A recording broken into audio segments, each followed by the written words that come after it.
L'écho pour tous, présenté par Mehdi Littin. Madame, monsieur, bonjour. Aujourd'hui, on va parler chômage, parce que dans l'actualité qu'on comprend un peu, en ce moment, on parle soit foot, soit chômage. Alors, en économie, en gros, il y a deux types de chômage. Le chômage structurel, qui serait dû au fait que les entreprises aimeraient bien embaucher plus, mais que c'est pas possible parce que les salariés au chômage, ces abrutis, n'ont pas suffisamment de compétences pour être embauchés, surtout vu le niveau de salaire minimum que les entreprises, alléluia, sont obligées de verser quand elles embauchent un salarié au chômage.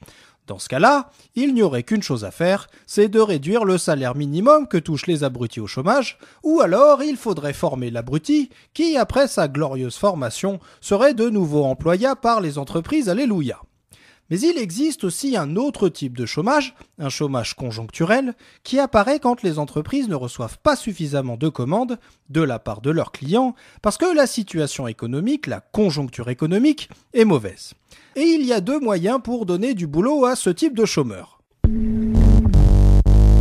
Le premier moyen, c'est d'être Premier ministre et d'aller à l'Assemblée nationale et de dire à des élus qui ont du boulot qu'on va se mettre à tout faire pour faire baisser le chômage, parce que là, vraiment, on vient de se rendre compte qu'il y a urgence, parce qu'on va quand même faire péter les scores du nombre de chômeurs qui dataient de 1997.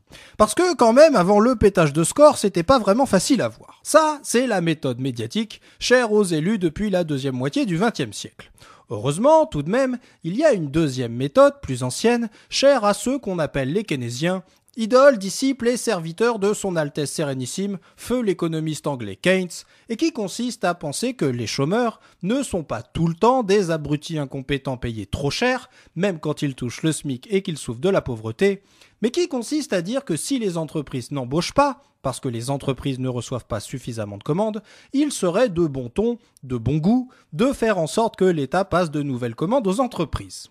D'autant plus, disait son Altesse Sérénissime, qu'une entreprise qui reçoit une commande, c'est une entreprise qui d'une part va passer elle-même des commandes aux autres entreprises, et qui d'autre part va verser des salaires à ses salariés, qui vont eux aussi, à leur tour, passer des commandes à d'autres entreprises. Et d'autant plus, disait son Altesse, que si les entreprises sentent que le carnet de commandes commence sérieusement à se remplir, les entreprises vont passer massivement des commandes de machines à d'autres entreprises encore. Du coup, conseil de fanatique, n'oubliez pas, quand vous entendrez parler du chômage à la télé, de regarder si votre professeur appartient à l'école qui stigmatise le chômeur abruti, à l'école médiatique, ou bien encore à la tribu des adorateurs de son Altesse Sérénissime et des détestateurs des effets du chômage. L'écho pour tous, une chronique écrite et présentée par Mehdi Littin sur Marmite FM 88.4.